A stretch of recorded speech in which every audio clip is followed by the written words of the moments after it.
Big boss season తెలుగులో start అయినప్పటి నుంచి ఫస్ట్ సీజన్ జూనియర్ ఎన్టీఆర్ గారు హోస్ట్ చేసినప్పుడు అఖండమైన రెస్పాన్స్ వచ్చింది. అందరం చూసాం. బానే ఉంది. ఓకే. డన్. తరువాత సీజన్ 2 నుంచి మన ఆడియన్స్‌కి ఒక విషయం నచ్చలేదు. గ్రూపిజం అనే ఒక పదం. అప్పట్లో తేజస్వి మదివాడ, భాను, అలాగే తనీష్, సామ్రాట్ వీళ్ళందరూ కలిసి ఒక గ్రూపు అని చెప్పేసి మాట్లాడి తర్వాత ఏ సీజన్ వచ్చినా గ్రూప్‌గా ఉండే వాళ్ళని ఎప్పుడు గెలిపించకుండా గ్రూపిజం అనే పాయింట్‌ని ఆడియన్స్ ఎంకరేజ్ చేయకుండా ఇండివిడ్యువాలిటీకి ఎక్కువ ప్రిఫరెన్స్ ఇచ్చి ఇండివిడ్యుయల్‌గా వచ్చిన వాళ్ళందరినీ విన్నర్‌ని చేశారు. చూసాం మనం. తరువాత ఇన్ని ఎపిసోడ్స్‌లో ఎప్పుడూ రాని సమస్య ఈ బిగ్ బాస్ సీజన్‌కొచ్చింది. ఏ గ్రూప్‌నై తర్వాత ఏమైందంటే కన్నడ బ్యాచ్ అని కన్నడ వాళ్ళని ఏకిపారేశారు. ఆ తర్వాత స్టార్ మా బ్యాచ్ అన్నారు. సరే ఈ సీజన్‌లో గ్రూపులు లేవు. స్టార్ మా బ్యాచ్ ఎక్కువగా లేదు. కన్నడ బ్యాచ్ కూడా ఓ మోస్తరు వచ్చిన ఫైర్ స్ట్రోమ్‌లో అండ్ స్టార్టింగ్ నుంచి బట్ పెద్దగా ఏం పట్టించుకోలేదు. అందరూ కూడా కామనర్స్ వర్సెస్ సెలబ్రిటీస్ అని అగ్ని పరీక్ష నుంచి వచ్చినప్పటి నుంచి ఒక టైప్ ఆఫ్ క్యూరియాసిటీ పెరిగింది. ఇంట్రెస్ట్ పెరిగింది. ఆట తీరు పెరిగింది. అండ్ ఎవరైతే కామనర్స్ నుంచి వచ్చారో స్టార్టింగ్ వాళ్ళందరూ ఒక గ్రూప్‌గా ఉండే. అందుకని చెప్పేసి ఆ గ్రూప్‌లో ఒక్కొక్కడిని తీసేశారు అందరూ గూడా. ఇక్కడ కూడా గ్రూపిజం నచ్చకే ఆ గ్రూప్‌ని తీసేస్తే ఫైనల్ వచ్చేసరికి వింతేంటంటే గ్రూప్‌కి పట్టం కట్టారు మీరు. అది ఎలా? ఇప్పటికీ అర్థం కాలా. సంథింగ్ డిఫరెంట్ కదా! ఎలా సీజన్ స్టార్ట్ అయినప్పుడు ఈళ్ళందరూ ఒక గ్రూపు అని ఒకరినొకరిని గెంటేసారో లాస్ట్‌కొచ్చేసరికి వీళ్ళందరూ ఒక గ్రూపు, ఈ గ్రూపే గెలవాలని చెప్పి ఒక గ్రూప్‌ని ఎంటర్‌టైన్ చేస్తున్నారు. ఎలా బయటపడిందంటే వీళ్ళు కూడా చాలా జాగ్రత్త పడ్డారు తెలియకుండా. ఇప్పుడు ఫర్ ఎగ్జాంపుల్ మనం సుమన్ శెట్టి ఎలిమినేషన్ నుంచి కొంచెం మాట్లాడుకుంటూ వస్తే రీతు చౌదరి ఎలిమినేషన్ నుంచి మాట్లాడదాం సరదాగా ఉంటది. రీతు వెళ్ళాల్సిన కంటెస్టెంట్ కాదు. అన్‌ఫెయిర్ ఎలిమినేషన్ సుమన్ శెట్టియే ఎళ్ళాల్సింది అన్న టైంలో సుమన్ శెట్టి ఆట బావుంది. అందరూ ఎవరి కోసం వాళ్ళు ఆడుతున్నారు. టికెట్ టు ఫినాలే అంటే వాళ్ళ కోసం వాళ్ళు నిలబడే శక్తి వాళ్ళలో ఉండాలి. రీతు కంప్లీట్‌గా ఒకరి మీద భారం వేసేసి బతికేసేసరికి అన్‌ఫెయిర్ అని చెప్పేసి టికెట్ టు ఫినాలేకి అర్హత లేదు అని చెప్పి తీసేశారు. బావుంది. నెక్స్ట్ సుమన్ శెట్టి ఎలిమినేషన్ ఏంటంటే ఆ వీక్ ఆయన పెర్ఫార్మన్స్ నిజంగానే కొంచెం డల్ ఉంది కాబట్టి తీసేశారు. భరణి ఎలిమినేషన్.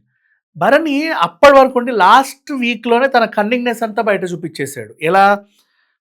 ఇప్పుడు బాల్ టాస్క్‌లో ఇటు సుమన్ శెట్టిని బాల్ లాక్కోవడం, తనుజ బాల్ లాక్కోకపోవడం అండ్ మళ్ళీ ఎమోషనల్‌గా సుమన్ శెట్టిని ఏడిపించేలాగా డ్రామా చేయడం.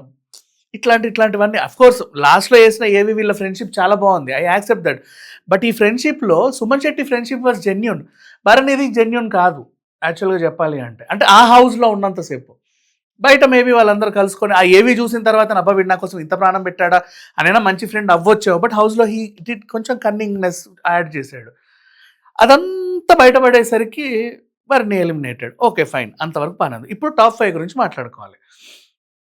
నిన్నటికి నిన్న జంటలుగా విడిపోండి అంటే మేమిద్దరం ఒకరే ఉంటామని చెప్పేసి తనూజ అండ్ ఆయన అంటిపెట్టుకునే పవన్ కళ్యాణ్. ఇక్కడేమో ఇమాన్యుయల్ అండ్ డెమాన్ పవన్ వీళ్ళు నలుగురు ఒకటే అందరికీ తెలిసిపోయింది. రోడ్ టాస్క్‌లో నడుము నొప్పి డ్రామా దగ్గర నుంచి, ఆ చెక్క టాస్క్‌లో సుమన్ శెట్టిని ఓడిపించి వాళ్ళిద్దరు గెలవడం దగ్గర నుంచి అప్పటి నుంచి నేను తర్వాత నువ్వు వాడి జోలికొస్తే నేను నీ జోలికి రావాల్సి ఉంటది అని చెప్పేసి డైరెక్ట్‌గానే పవన్ కళ్యాణ్ సంజనకి చెప్పినప్పటి నుంచి అండ్ తర్వాత వాళ్ళిద్దరు మ్యూచువల్ అండర్‌స్టాండింగ్‌లో ఆట ఆడుతా ఇంకోవైపు తనూజను కూడా వాళ్ళ టీమ్‌లో కలుపుకొని ఆమె డెసిషన్స్‌కి ఈయన ఎక్కువ రియాక్ట్ అయిపోయి ఈమె ఎమోషన్స్ అన్నీ ఆయన బాగా పండించి అదేంటో వింత. ఆమె టాప్ 2లో ఉంటే బావుండన్న కోరికతో ఆయన బ్రతుకుతా టాప్ 4 మనమే మన నలుగురం ఒకటి. సంజన అసలు మనకు సంబంధమే లేని క్యాండిడేట్. ఆమెను అక్కడ దూరం నెట్టండి అని చెప్పేస్తే ఇక్కడ లాస్ట్ మంత్ నుంచి పేరెంటల్ వీక్ అయిపోయినప్పటి నుంచి సంజన గ్రాఫ్ పెరుగుతా వస్తా, సంజన ఆట బాగా ఉంటూ టాస్క్‌లు బాగా పెర్ఫార్మ్ చేస్తా, ఆడుతా వీళ్ళు ఆడనివ్వకపోతే ఆడట్లా. ఆడినంత వరకైనా సరే ఏదో తన ప్రెషర్ పెట్టి అందరిని కలుపుకుంటే ఒక పర్ఫెక్ట్ విన్నర్ మెటీరియల్ అయిన తర్వాత ఇప్పటికీ తొండాడుతున్నోళ్ళని, ఇప్పటికీ గ్రూప్ గేమ్ మెయింటైన్ చేసే వాళ్ళకి బయటేమో విపరీతమైన పోలింగ్. ఎందుకు బాబు అంటే బిగ్ బాస్ అన్నిళ్ళల్లో ఒకలాగే వస్తదా? ఒక్కొక్కడి ఇంట్లో ఒక్కొక్క రకంగా వస్తదా? అందుకు మీరలా ఆలోచిస్తున్నారా? అనే డౌట్ కలుగుతుంది నిజంగా చెప్పాలి అంటే. అండ్ ఇప్పుడు ఇక మ్యాటర్‌లోకెళ్తే ఇంకా సింపుల్‌గా నిన్నటి డ్రామా చూద్దాం. నీకు ప్రైజ్ మనీ ఇస్తే నువ్వేం జేస్తావు? First of all prize money ఎంతొస్తదో తెలుసా? నువ్వు ప్రకటించిన 50,00,000లో ఓ బీభత్సమైన కోతలు పోగా 35 పై చిలుకు కొంచెం వస్తది. దాంట్లో ఒక అడ్వాన్స్ సూట్‌కేస్ ఎల్లుద్దిగా టాప్ 5లో ఉన్నప్పుడు ఎవడు పట్టుకెళ్తాడు ఈ అందమైన సూట్‌కేసు అన్నప్పుడు? అందులో 15 పోద్ది. మళ్ళీ మిగిలేది ఎంతుంటది? ఒక 20 మహా అయితే అటు ఇటుగా 20కి సంబంధించిన డబ్బులుంటాయి. ఆ 20,00,000 ప్లస్ మీ రెమ్యునరేషన్ కలిపి అటు ఇటుగా 50 అయితే అవ్వచ్చేమో మేబీ. ఈ ఈ ఇట్లాంటి సిట్యుయేషన్‌లో ఏం జేస్తారయ్యా మీరు ఇది అంటే, నేను చిన్నప్పటి నుంచి అసలు మాకు డబ్బంటేనే తెలీదు. బిగ్ బాస్‌కి ఇప్పుడు ఇచ్చే ఈ డబ్బే నా జీవితం అంతా డబ్బు. అంతకుముందు చాలా కష్టపడే వచ్చారు. అవన్నీ పక్కన పెట్టి మర్చిపోతారు. అసలు బిగ్ బాస్‌కొచ్చావంటేనే నువ్వు కొద్దో గొప్పో ఏదో అని కదా! సరే అది వదిలేద్దాం. ఈ డబ్బుల్ని ఏం చేద్దాం, ఏం చేద్దాం, ఏం చేద్దాం ఒక డ్రామా.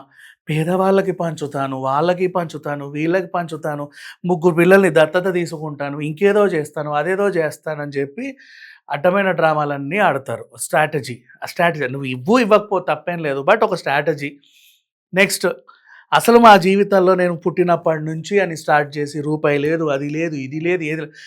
అంతకుముందు టీవీ సీరియల్‌లు చేసి సంపాదించారు. అంతకుముందు సినిమాలు చేసి సంపాదించారు. కామనర్స్ కూడా అంతకుముందు ఏదో ఒకటి చేసి కొద్దో గొప్పో ఇన్‌ఫ్లుయెన్సర్‌గా ఉన్నారు. అండ్ ఇక పవన్ చిన్నప్పటి నుంచి డ్యాడీ మీద డిపెండ్ అయ్యాను. అన్న మీద డిపెండ్ అయ్యాను. నాకంటూ పాకెట్ మనీ లేదు. సరే అప్పుడు లేదు. తర్వాత ఆడిషన్‌లు, గిడిషన్‌లు తిరుక్కుంటూ ఎంతో కొంత సంపాదించాను. ఇప్పుడు కూడా బిగ్ బాస్‌లో ఉన్నన్ని రోజులు ఒక డీసెంట్ రెమ్యునరేషన్ అయితే వస్తది. ఎంత కాదన్నా ఇప్పుడు ప్రైజ్ మనీ 25,00,000 20,00,000 గురించి ఇన్ని డ్రామాలు చూసాం గదా! ఇప్పుడు తెర వెనుక మీకు కనిపించే ఇంకొక నిజం చెప్తా వినండి. వీళ్ళందరికీ బయట పీఆర్ టీమ్ పనిచేస్తుందా? ప్రమోషన్స్ అయితే చేస్తున్నారా? ఆటో ఎనకాల స్టిక్కర్‌లు, నెక్స్ట్ అక్కడక్కడ రెస్టారెంట్‌ల దగ్గర అక్కడ ఇక్కడ స్టాండీలు, నెక్స్ట్ న్యూస్ పేపర్ దులపగానే ఓ లీఫ్లెట్టు, ఎక్కడెక్కడెక్కడో రౌండ్ రౌండ్ హోర్డింగులు మొత్తం 2 తెలుగు రాష్ట్రాల్లో విపరీతంగా అయితే ఉన్నాయి. ఓకేనా? అండ్ ఇదంతా చేయించినందుకు ఆ పీఆర్ టీమ్‌కి గూడా ఇంత ఫీజు. వారం వారం నీకు పంపే బట్టల్లో ఆ డిజైనర్‌కి ఇంత ఫీజు. ఆ బట్టలకంటూ ఒక సెపరేట్ అమౌంట్. ఇవన్నీ గూడా ఎక్స్‌పెన్సెస్ ఉంటాయి. వీటి ఎక్స్‌పెన్సెస్ ఎంతుంటదో చెప్తా ఇప్పుడు వినండి. ఒక స్టాండీ 6/3 స్టాండీ ఒకటే స్టాండీ తయారు చేయాలంటే ఎంత కాదనుకున్నా చీప్‌లో చీపు 2,000-5,000 వరకు అవుతది. నువ్వు బల్క్ క్వాంటిటీ ఇచ్చినా కూడా. కొంచెం. అది frame, stand plus front and back నువ్వు ఆర్డర్ చేసే మెటీరియల్‌కి సంబంధించినటువంటి ప్రింట్. అట్లా ఒక 5,000కి ఒక స్టాండ్ వస్తది. స్టాండీ ఉంటది కదా! కంపెనీ ప్రొవైడ్ చేసే స్టాండ్. ఇప్పుడు నేను చెప్పిన నార్మల్‌గా రోడ్ల మీద టిఫిన్ సెంటర్ అని రాసే స్టాండ్‌లు. స్టాండీస్ ఉంటాయి. మనం థియేటర్‌లో కట్టే స్టాండీస్. అది 6,000, 7,000, 8,000 depends on quality and 6/3 size అవి ఉంటాయి. అలాంటివి 2 తెలుగు రాష్ట్రాల్లో ఎన్ని మాల్స్ ఉన్నాయి? ఎన్ని ఆహ్, ఆహ్, పబ్లిక్ ప్లేసెస్ ఉన్నాయి? కనీసం ఒక 1,00,000 పెట్టుంటారు హ్యాపీగా. నేను చాలా తక్కువ చెప్తున్నా. ఒక 1,00,000 స్టాండిల్ పెడితే అసలు అదే కొన్ని కోట్లవుతది. ఇంకా చెప్పాలంటే కొన్ని లక్షలవుతది. నెక్స్ట్ పేపర్‌లో లీఫ్లెట్స్ అని అంటారు గానీ, అవి మినిమమ్ 1,00,000 కాపీలు నువ్వు చేస్తే ఒక ఏరియాకి 30,000, 40,000 ఉంటారు. అట్లా మొత్తం 2 తెలుగు రాష్ట్రాల్లో ఎక్కడెక్కడో ఎన్ని లక్షలో లీఫ్లెట్స్. ఆటో ఎనకాల స్టిక్కర్ అంటే, ఆ స్టిక్కర్ ప్రింట్ చేయడానికి నీకు కనీసం 200, 300 ఖర్చయినా కూడా, ఆ ఆటో వోడు అది యేసుకోవడానికి వాడికి 500 ఇవ్వాలి. ఆ నెలంతా తిప్పడానికి. ఇట్లా ఎన్ని ఆటోలు, ఎన్ని స్టాండీలు, ఎన్ని హోర్డింగ్‌లు, ఎన్ని ఇవి, ఎన్ని అవి. కనీసం 2-3, 4 ఒక 5,00,00,000 ఖర్చు పెడుతున్నారు వీళ్ళు బయట. వీళ్ళని బిగ్ బాస్ విన్నర్ జేయడానికి. అండ్ ఈ ప్రైజ్ మనీ కోసమే నేను ఇంత కష్టపడుతున్నానని డ్రామాలు. బయట మళ్ళీ ఫ్యాన్ మీట్స్ ఏర్పాటు చేయడం. ఫ్యాన్ మీట్స్ ఏర్పాటు చేయడానికి ఒక ఫంక్షన్ హాల్. ఆ హాల్‌కైనా మినిమమ్ 15,000, 20,000 వచ్చిన వాళ్ళందరికీ ఒక భోజనాలు పెడితే అది ఇంకొక 15, 20,000 జస్ట్ టీ, టిఫిన్, స్నాక్స్ ఇచ్చినా కూడా. అంటే ఒక్కొక్క మీటింగ్‌కి ఒక్కొక్క 1,00,000 ఖర్చవుతా ఉంది. అండ్ ఇట్లా చెప్పుకో ఒకసారి బేసిక్‌గా ఆలోచించండి. అండ్ నెక్స్ట్ మళ్ళీ కాలేజెస్‌కెళ్ళేసి పిల్లలకి 3 మంత్స్ సబ్స్క్రిప్షన్ ఫ్రీగా వీళ్ళే ఇప్పించి 300, 400, 500 పెట్టి మా ఓడికి ఓటేయండి అని ఓటేయించుకుంటున్నారు. వీళ్ళకి పర్యవసానం అంటే దానికి విన్ విన్ సిట్యుయేషన్‌లో వాళ్ళకి ఒక 3 months free subscription Disney plus Hotstar. అంటే ఎలక్షన్‌లో రాజకీయ నాయకులు ఖర్చు పెట్టేలానే కదా ఓటు కోసం. మళ్ళీ ఇక్కడికొస్తేనేమో అసలు ఈ ప్రైజ్ మనీ, ప్రైజ్ మనీ, ఈ ప్రైజ్ మనీ. ఏందా ప్రైజ్ మనీ? నువ్వు బయట ఖర్చు పెట్టేదెంత? నీ ప్రైజ్ మనీకున్న బరువెంత? నువ్వు ఆడే స్ట్రాటజికల్ డ్రామా ఎంత? నీ ఎక్స్‌ప్రెషన్స్ ఎంత? నిన్నొకసారి బాగా గమనించండి. అయినా వీళ్ళకే మీరు ఓట్లేసి నాకు తెలుసు వీళ్ళకే ఓట్లేస్తారు. ఆ! లోపలేమో కళ్యాణ్‌ను, తనుజ ఇద్దరు బెస్ట్ ఫ్రెండ్స్. బెస్టియెస్ట్ ఫ్రెండ్స్. బయట చూస్తేనేమో కళ్యాణ్ పీఆర్ టీము తనుజ అసలు మన రాష్ట్రం అమ్మాయే కాదు, కన్నడ అమ్మాయి. ఆమెకెందుకు గెలిపిస్తావు? మన తెలుగోడికి, మన ఆర్మీకి, మన జవాన్‌కి, మన కులపోడికి ఓట్లేయండి అని చెప్తున్నారు వాళ్ళు. ఇదేం గెలుపో? వెయ్యండి, ఆ ఓట్లు వేయండి. మనిషిని గెలిపిస్తారేమోనది. ఇప్పుడు ట్రోఫీ పట్టుకుంటే మనిషి గెలిచినట్ట. ఇప్పుడు సీజన్ 2లో కౌశల్ ఉన్నాడు. ట్రోఫీ ఇచ్చినంత మాత్రాన గెలిచినట్ట కాదు కదా! సంథింగ్ పీపుల్ ఆలోచన విధానం ఎలా అయిపోయిందంటే, మరి అట్లాంటప్పుడు ఆ సీజన్‌లో తేజస్వినే విన్నర్ చేయొచ్చుగా గ్రూప్ గేమ్. తెక్కడు తనీష్, సామ్రాట్ వీళ్ళందరినీ అక్కడే విన్ చేసుకోవచ్చు. ఇప్పటి వరకు చూసుకుంటే ఇట్లా ఉంది బిగ్ బాస్. అసలు ద బిగ్ మిస్టేక్ సీజన్ అంటే ఇదే. ఇన్ని సీజన్స్‌లో చెప్పాలి అంటే. టాప్ 4లో ఉన్నోళ్ళకి కనీసం అర్హత కూడా లేదు అసలు అక్కడ ఉండడానికి. అసలు బిగ్ బాస్ హౌస్‌లో ఉండడానికే అర్హత లేదు వీళ్ళకి. అలాంటోళ్ళని తీసుకెళ్ళి వాడేమో జై జవాన్ అంటాడు.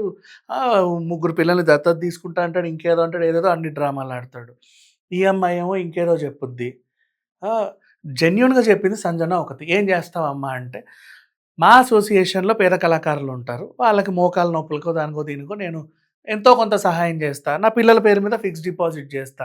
నా డబ్బులు నేను సంపాదించుకున్నా. నేను ఎంజాయ్ చేస్తా. నేను ఎంజాయ్ చేసాక కొంచెం మిగిలితే కావాలంటే ఇస్తా." ప్రతి ఆర్టిస్ట్ అలాగే చేస్తారు. మీకు తెలీదు హీరోయిన్స్ లొకేషన్స్‌కెళ్తే షూట్ అయిపోయిన తర్వాత లేదా షెడ్యూల్ అయిపోయిన తర్వాత కెమెరామ్యాన్‌లకి, లేకపోతే ప్రొడక్షన్ వాళ్ళకి వీళ్ళకి అంటే తిండి పెట్టిన వాళ్ళకి, వాళ్ళకి చూపించిన వాళ్ళకి, మేకప్ వాళ్ళకి ఎంతో కొంత టీజర్ 2000, 3000 అలా అందరికి ఇచ్చుకొని ఒక 10,000, 20,000 ఖర్చు పెట్టుకొని వెళ్తారు. అది కామన్. అది మా అసోసియేషన్‌లో కూడా పేద కళాకారులకు అప్పుడప్పుడు వీళ్ళు ఫండ్స్ అందరి దగ్గర కలెక్ట్ చేసి ఇస్తానే ఉంటారు. ఈమె కూడా అదే చెప్పింది. దాంట్లో ఏముంది? అంటే అవకాశాలు ఉన్నప్పుడు ఇచ్చింది. లేనప్పుడు ఖాళీగా ఉంది.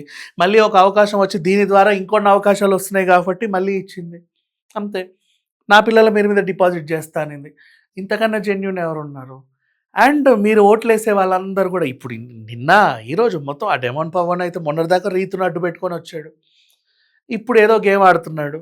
ఇప్పుడు ఆయనకు సపోర్ట్‌గా ఆ సోల్జరు, ఆ సనుజకి సపోర్ట్‌గా సోల్జరు, వీళ్ళ ముగ్గురు సపోర్ట్ మళ్ళీ ఇమాన్యుయల్‌కి. ఇమాన్యుయల్ ఏమో మొత్తం సీజన్స్ సంజన ఎంట పెట్టుకొని వచ్చాడు. మమ్మీ డ్రామా ఆడుకుంటూ. లాస్ట్‌కొచ్చాక ఆయన సెల్ఫిష్‌నెస్ బయటపడింది. తను చూసుకుంటున్నాడు. వాళ్ళకి అలవాటే ఈవెంట్‌లలో జనాల్ని ఎలా ఎంటర్‌టైన్ చేయాలి అని. ఇట్లాంటి మనుషుల్ని మీరు టాప్ 4, టాప్ 5, టాప్ 3లో నిలబెట్టారు. ఏం బిగ్ బాసో, ఏం సీజనో ఏంటో. సరే, ఏదో రకంగా ఏడవండి. Thank you so much.